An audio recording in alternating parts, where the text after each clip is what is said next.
শারমিন আক্তার আপনি লিখেছেন, আমার পরিবার নামাজের বিষয়ে যতটা কঠোর, পর্দার বিষয়ে ঠিক ততটা উদাসীন। অনেক বোঝানোর চেষ্টা করেছি, কোনো লাভ হয়নি। পরিস্থিতি আমার করণীয় কী?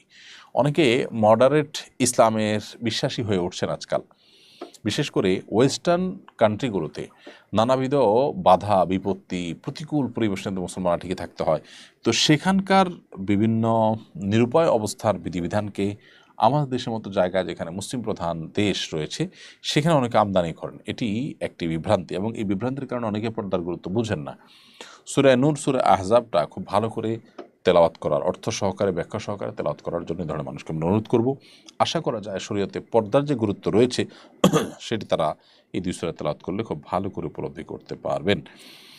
অতএব আপনি তাদেরকে এই দুটি সূরা পড়ান, এবং এর বাইরে সৈয়দ আবুল আলা মাওদুদী রহিমাহুল্লাহ, তার পর্দা সম্পর্কিত একটা বই আছে, সেই বইটা দিতে পারেন। অসাধারণ এবং অসামান্য একটি কাজ হয়েছে।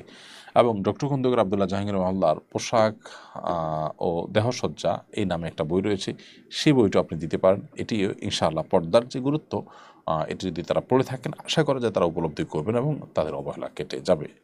দোয়া করি আল্লাহ তাআলার কাছে, আল্লাহ যেন তাদেরকে পরিপূর্ণভাবে হেদায়েতের পথে নিয়ে আসেন এবং সব ধরনের বিভ্রান্তি থেকে হেফাজত করেন।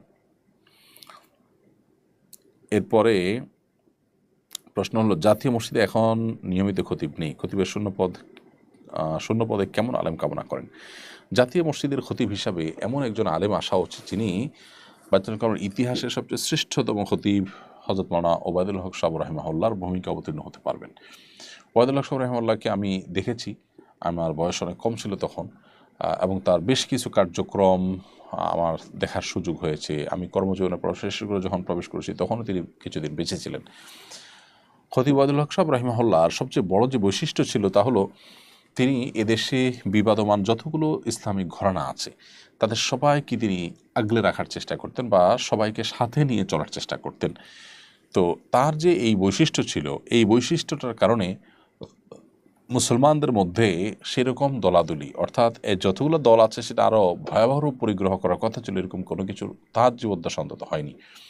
বরং অনেকগুলো ঐক্যের প্রচেষ্টা হয়েছে তার জীবদ্দশাতে। অতএব বিভিন্ন ঘরানার মানুষদেরকে আপন করতে পারেন, ধারণ করতে পারেন, ভ্রাতৃত্ব বোধ যেন থাকে সবার প্রতি, উদারতা যেন থাকে, এরকম একজন মানুষ বায়তুল মুল খতিব হওয়া উচিত। সেই সাথে অবশ্যই তার বেসিক যোগ্যতা হিসাবে কোরআন হাদিসের গভীর জ্ঞান তার থাকতে হবে, গভীর ধারণা তার থাকতে হবে। এক্ষেত্রে কোনো বয়স্ক বৃদ্ধ মানুষই হতে হবে নট নেসেসারি, যোগ্য, উপযুক্ত এবং ব্যক্তিত্ব সম্পন্ন একজন মানুষ হওয়া উচিত।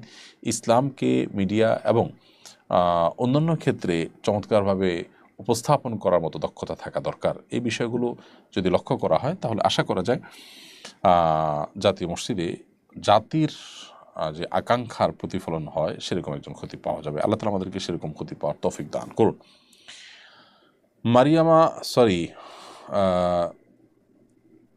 M S Humayra Khatun, M S Humayra একসাথে লিখেছেন, পড়া কঠিন হচ্ছে। যাই হোক, এম এস হুমায়রা খাতুন আপনি লিখেছেন, শুনেছি কারো বয়স 100 বছর হলে এরপর নাকি গুনাহ হয় না, সেটা কতটুকু বলবেন? না, এরকম কোনো কথা নেই যে এত বছর বয়স হলে তারপর আর গুনাহ হয় না বা পাপ হয় না। বিষয়টা হলো, কোনো মানুষ যদি একটা এমন বয়সে পৌঁছে যান যখন আসলে তার হিতাহিত জ্ঞান থাকে না, সেন্স থাকে না, তার কোনো কিছু নিজের নিয়ন্ত্রণ নাই, তিনি কিছুই জানেন না, এই পর্যায়ে চলে গেলে তখন তার গুনাহ লেখা হয় না। অর্থাৎ যদি তার অজান্তে কোনো গুনাহ হয়ে যায়, দেখা যাচ্ছে যে হাঁটুর উপরে কাপড় উঠে গেল, যেটা সতর উন্মুক্ত হয়ে গেল, অথচ তিনি জানেন না যে হাঁটুর উপরে কাপড় উঠে গেছে, এবং এটা নিয়ন্ত্রণ করার ক্ষমতা তার না, এরকম যদি হয়, তাহলে সেক্ষেত্রে তার সেই গুনাহ লেখা হবে না। এটা হলো ইস্যু। এখানে বয়সের ব্যাপার না। অনেকে আছে 100 বছর পরও মাশাআল্লাহ খুব শক্ত থাকেন, বিশেষ করে জাপানে, কোরিয়াতে, পৃথিবীর অনেক দেশে আছেন যে 100 বছর বা 100 বছরের কাছাকাছি সময় বয়স হওয়ার পরও মানুষ যথেষ্ট স্ট্রং থাকেন শারীরিকভাবে। তো এরকম ব্যক্তিরও কোনো গুনাহ লেখা হবে না, এটা সেরকম না। এটা হলো কেউ নিরুপায় হয়ে গেছেন, কেউ অনন্যোপায় হয়ে গেছেন, তখন ওই ব্যক্তির ওই অনন্যোপায় অবস্থায় যদি গুণাগুলো হবে, সেগুলোর জন্য আল্লাহ সুবহানাহু ওয়া তাআলা তাকে দায়ী করবেন না।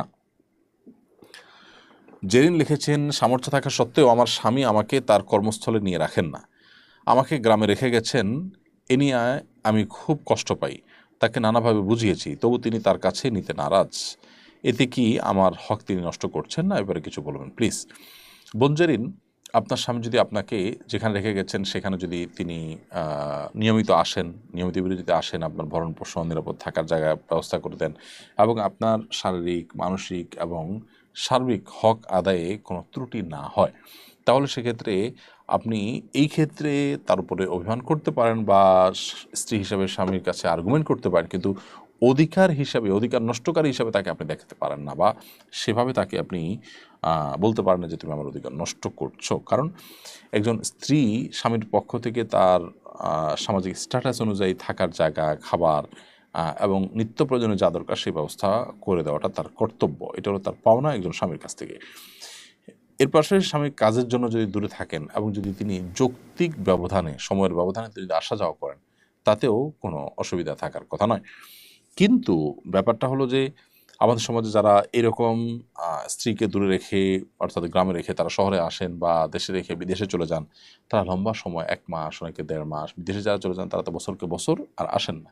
এরকম পরিস্থিতি স্ত্রীর শারীরিক চাহিদা যদি অপূরণীয় থাকে, তাহলে স্বামীর জন্য এইভাবে চাকরি করা জায়েজ না হয়। স্ত্রীকে সাথে কাছে নিয়ে আসবেন, আপনারা নিজে চলে যাবেন, তিনি স্ত্রীকে ঝুলিয়ে রাখবেন এবং বছরকে বছর তিনি ঝুলে থাকবেন, আর তিনি তথাকথিত ক্যারিয়ার বিল্ড আপ করার জন্য দূরে পড়ে থাকবেন। এটা সঠিক কাজ নয়।